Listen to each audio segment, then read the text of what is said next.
Cela fait près de 10 ans qu'ils y pensaient, 4 ans que le texte était sur la table. Les États membres de l'Union viennent d'adopter la réforme du pacte migratoire. Une réforme qui a crispé les 27. Comment gérer les afflux de migrants? Comment les contrôler? Comment les répartir aussi dans les pays d'Europe? Aujourd'hui, le texte a finalement été voté. Lisa Becken. Une page d'histoire, un pas historique indispensable. Voilà les mots utilisés pour parler de l'adoption du pacte sur l'asile et la migration. Il fera une réelle différence pour tous les Européens. Premièrement, les frontières européennes seront plus sûres. Deuxièmement, les procédures d'asile et de retour seront plus rapides et plus efficaces. Troisièmement, il y aura une plus grande solidarité avec les États membres situés à nos frontières extérieures parce qu'ils doivent gérer la pression de l'immigration clandestine. Une session plénière qui ne s'est pas déroulée sans encombre, interrompue brièvement par les protestants de militants des droits humains. Il s'agit d'une session de vote et j'attends que cette session soit respectée. Nous sommes dans un moment de souveraineté. Mais les 10 textes de ce pacte sur la migration et l'asile ont finalement bien été approuvés par le Parlement européen réuni à Bruxelles. Ce pacte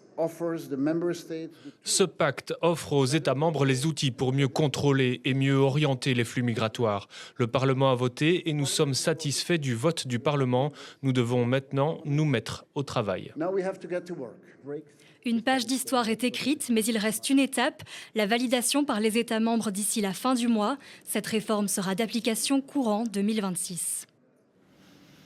Et au Parlement européen, nous rejoignons Annick Capel. Bonsoir Annick. Les Européens ne voulaient plus revivre l'arrivée massive de migrants comme en 2015. Alors le vote de cette réforme, c'est un vrai virage dans la politique migratoire ?